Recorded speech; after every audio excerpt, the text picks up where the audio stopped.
All right, what up? Welcome back to another episode of Courage to Change. I'm Brian Wright, and I'm with Stacey Henderson, founder of the Manah House.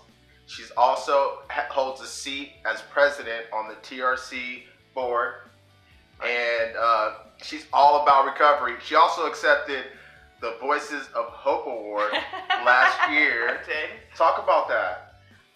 It's an annual annual recovery luncheon hosted by TRC, the recovery center, that brings in all sorts of different foundations, donors, advocacies. I think last year there was some police officers, and anyway, so they asked me to sit on a panel, and we spoke, and it was really good. And then I got the Voices of Hope Award, which is awesome. Super cool, because what better to be awarded for, doing what we do. Right, that's awesome. So I did some asking around about you. Uh-oh.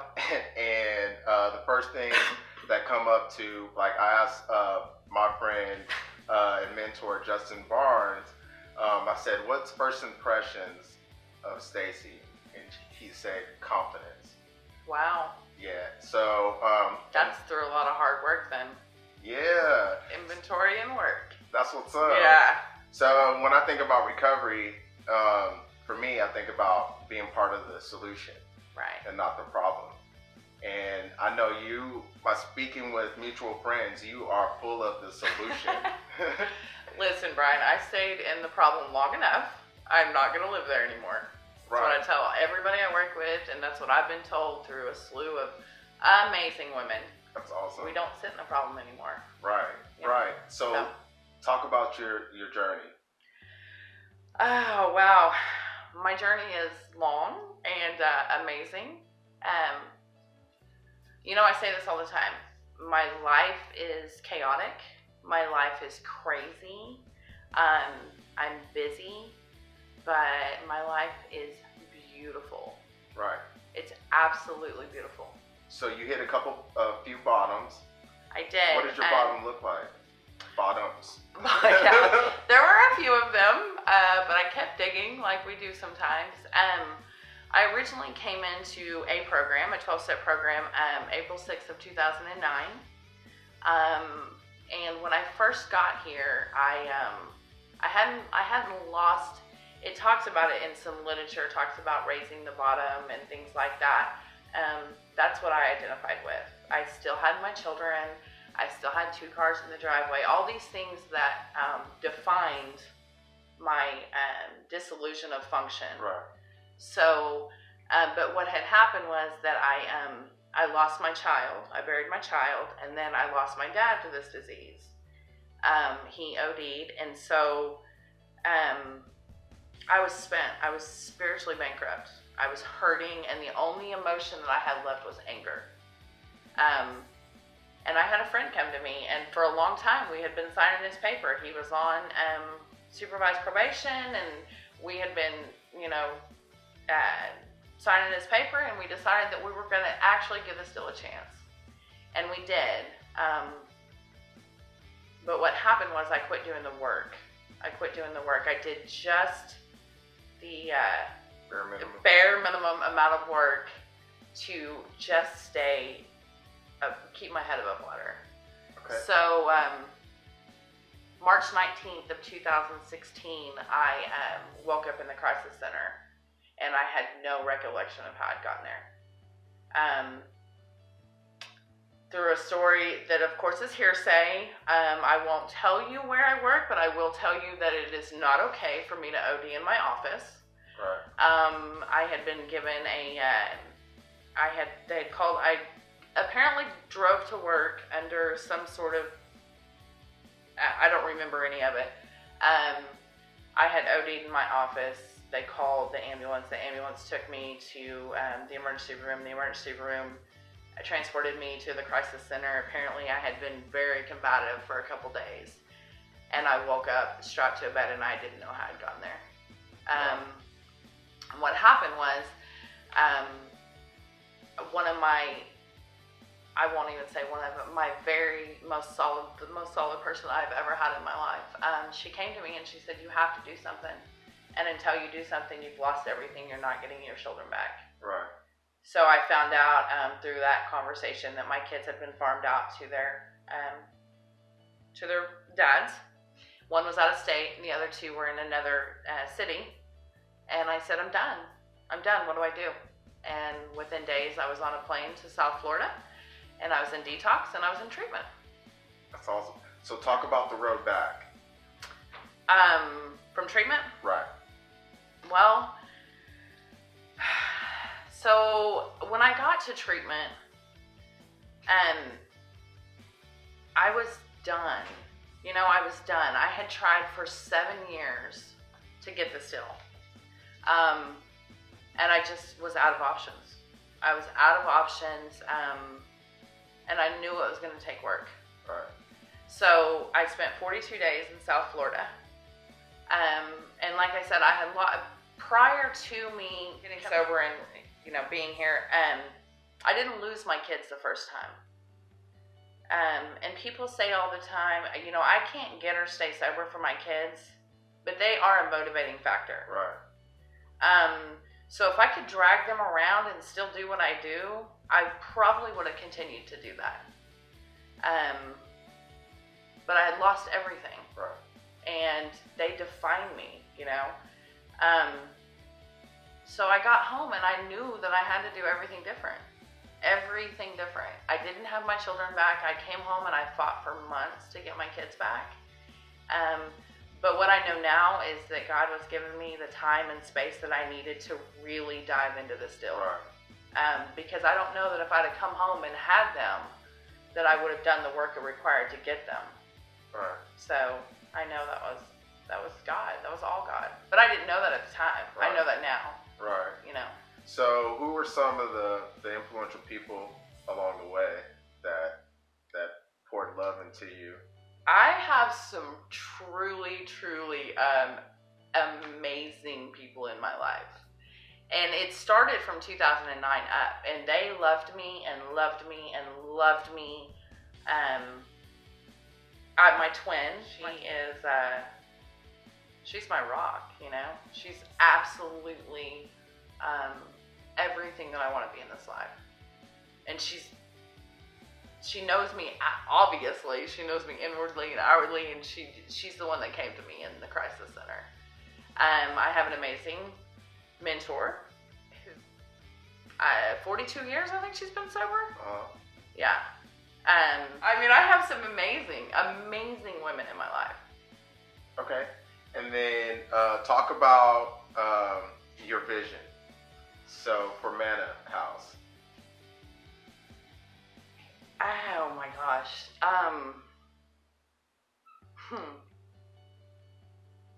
I get really giddy when I start talking about Manah.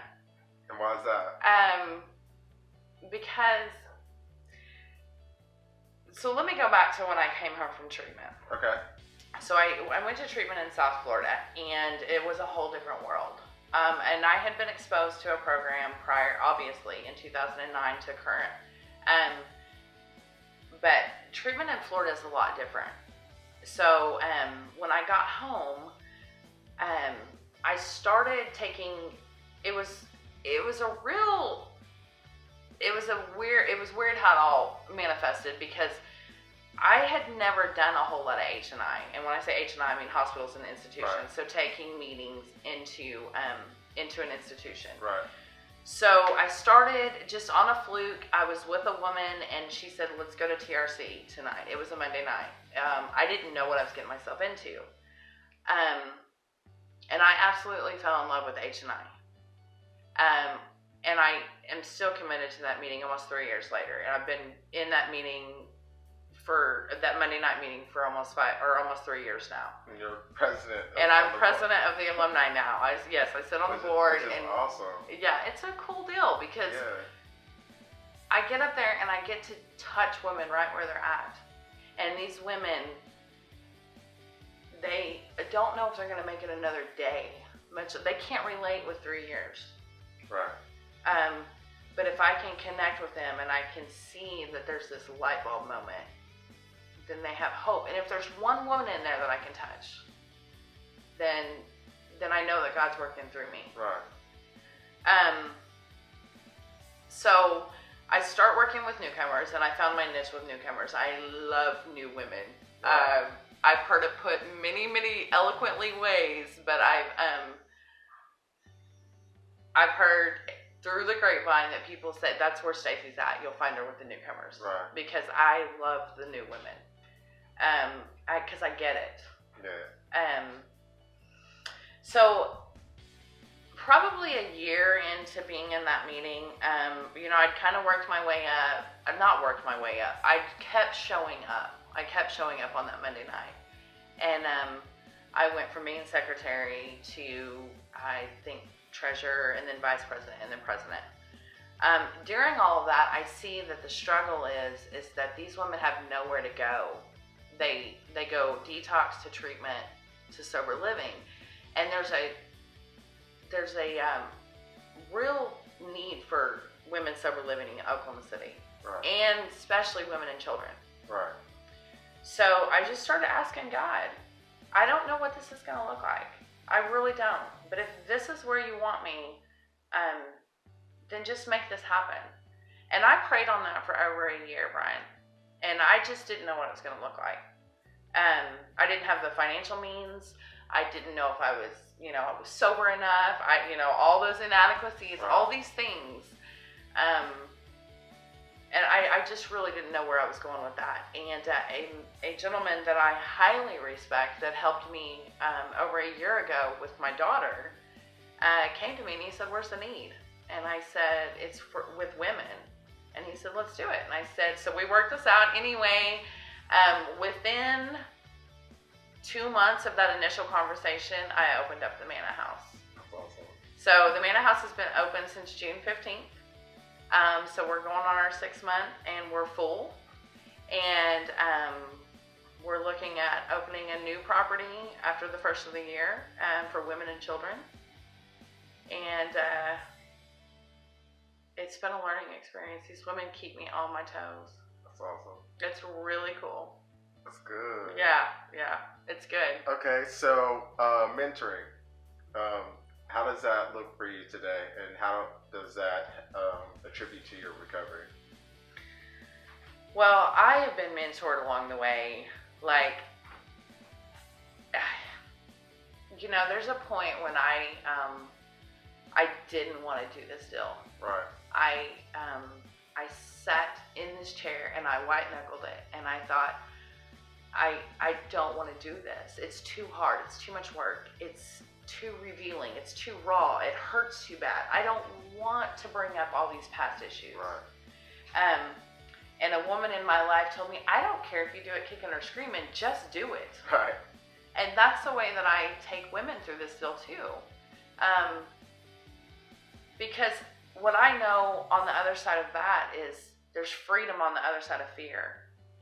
Right. And there's worth on the other side of those insecurities.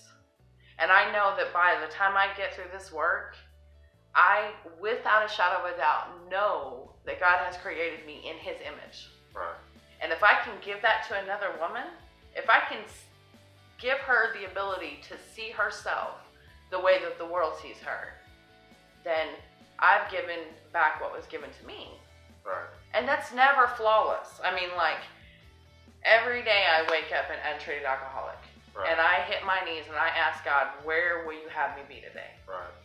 That's And good. some days I don't know where that's going to be. Right. Some days the next indicated action is to just get in the shower.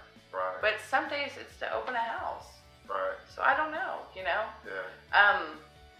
But when I can sit with a woman like we're sitting right now and we can look at the work and we can say, this doesn't define you. Right. This is not who you are. Right. And there's freedom on the other side of that. Then it's incredible. Good. It changes the way I do life. Right. And then I get to carry that forward in my home life and see my phone rings all the time. That's awesome. In my home life and with my children and, all areas of life. Yeah, so you're busy. You're super I am active. super in busy. recovery. Obviously, And- my phone never stops ringing. Right. So I get it. And that's a part of recovery. I never thought I'd be so busy, right? Now, and having so much fun and meeting so many influential people that inspire me to reach higher heights. And you're one of those people. And so what I thought was so cool is that we're at Brad's last night. Oh yeah, that was so cool. And I had no idea that you were going to show up. And then I come you never know when I'm going to show up. And then boom, I see you.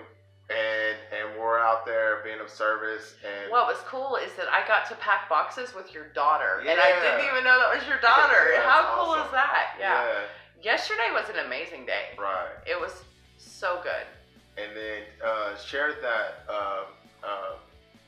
that experience with when we were out feeding the homeless that you had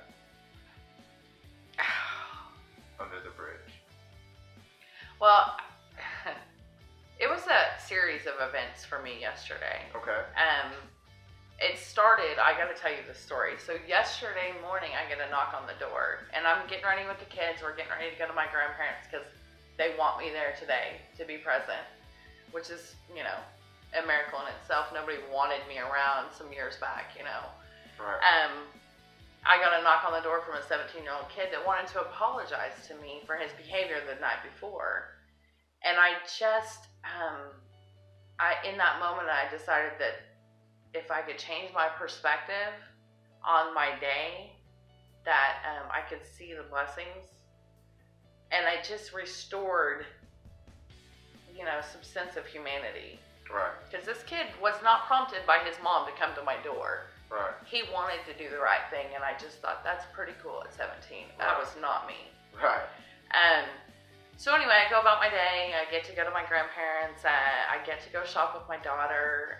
I get to go see some people in the fellowship who have become my family. And then we go to Brad's. Yeah. And that was a cool deal. That was really cool because there were so many people there from different cliques, I guess. Right. But we're not people that would normally mix.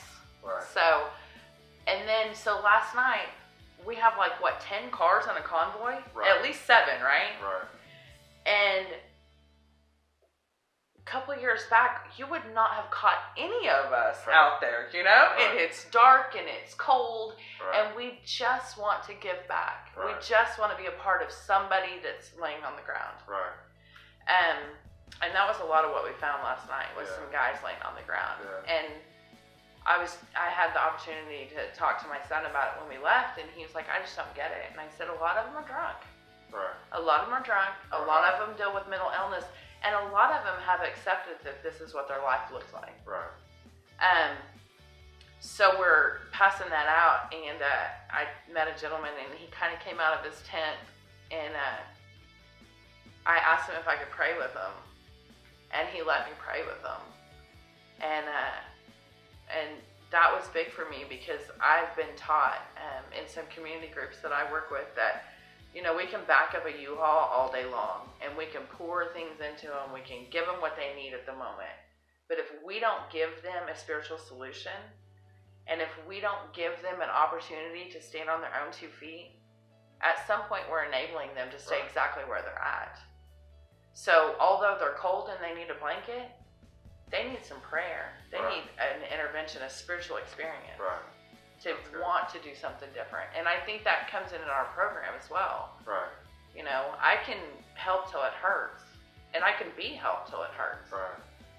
But if something doesn't provoke me to do something different, when it hurts bad enough, we'll do something different. Right. Yeah. So. I get it. Okay, so superhero. If you're a superhero, what kind of superhero would you be? Or if you could have superpower, what would it be and why? Do I get to have a really cool costume? Yeah, whatever. Hello! I want the superpower that I'm never tired, and no, I'm just kidding. No, in all seriousness, I thought about this earlier. Sorry. It's alright. It never ends. It's okay. It's such a blessing and a curse all at the same time.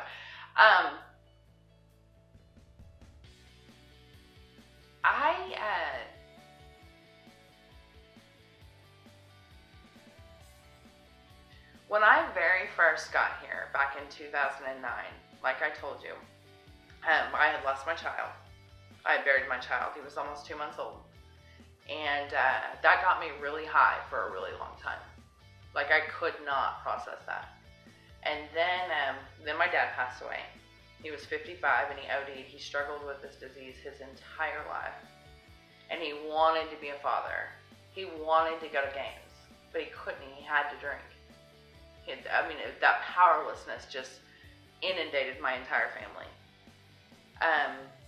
So when I got here, I found my worth in my looks, in my vanity, in my in the bottom of a bottle, that's where I found my worth. And I had so many women show me that I was worth so much more than that. And now I get to look at women and I get to show them, if you could see yourself from my perspective, you would change the way you feel about yourself. So I think that's what my superpower would be. If I could give you the opportunity to see what I see in you, like that back and forth exchange would be. So many women struggle with their worth and their self-identity, and I see them. One in particular, I see her and she's amazing and she's beautiful and she doesn't see it. Right. And I would love to be able to have that superpower and give them what I see in them. Right. And vice versa, That makes sense. That's good. But I do want a cape too. Just saying. That's awesome. Okay, so we were talking off camera about some defects. I'm not going to do the defect character Swami with you. Yeah. Let's just talk about it. So you brought up some insecurities. So what does that look like for you? Because like the self-worth thing, I deal with that all the time. Right. And like before each video, you see it. I deal with this anxiety, and it's almost kind of like a minor panic attack. Right. So what does that look like for you, and how do you get on the other side of that? Or how do you combat the insecurities that you deal with? Well, it's been through a lot of work. So through a lot of inventory, on the other side of inventory is where am I at fault? Where's my part? And where's the derivative character defect in that? And a lot of it is insecurity. A lot of it's inadequacy. I didn't know when I got here, and I didn't know before I did the work, that I was a little girl sitting on the curb waiting on her drunk dad, know? And I didn't know that I had carried that into adulthood. Right. So my insecurity lied in the fact that I wasn't good enough for my father. Who was I good enough for? Right. But I didn't know then that he's powerless. And I didn't know that I was powerless, So through working that, all those insecurities continue to manifest. And they continue to be underlying under the surface. But what I know today is that, I have this working relationship with God. And I know that it's not my will to be fearful, or his will to be fearful, to be full of insecurities. I know that cognitively. Now, can I always bring that up emotionally and spiritually? Some days are better than others. But I know that when I think about relationships, my relationship with God is first and foremost. And then I know that I'm created in his image. If I'm created in his image, then what do I have to be insecure about? Right. So, and that sounds like really hunky-dory type stuff, but some days it's as easy as waking up and knowing that. And some days I have to really put that first and foremost, me and God, me and God, me and God. You know what I mean? Right. But I will always, there's always going to be that underlying insecurity. So, expectations. Yeah. Right. So we set ourselves up for failure when we put these expectations And that's kind of some of where the anxiety comes from for me before I do an interview with someone is I probably have these false expectations instead of just like you and I are just going to cure the world right now on the couch. Right. Got it. Okay. All right. Now that we got that down, cool. So what does that look like for you? Oh, those expectations, I think there's always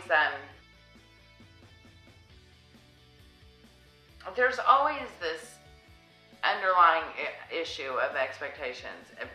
You know, we read and we know and we're told over and over again that expectations are the root of resentments. Right. My expectations will always cause resentments. For me, you know, I do have expectations, and some of them are disillusioned, and some of them are right on course. I mean, I think expectations is this blanket negative experience. Well, expectations can also be set as goals, right? You know, but what I know is what I have to differentiate is realistic expectations and expectations that feed my ego. Right. Like my expectation that I'm gonna be, you know, have 17 houses and be, you know, whatever in a year is not realistic and it's ego driven. Right.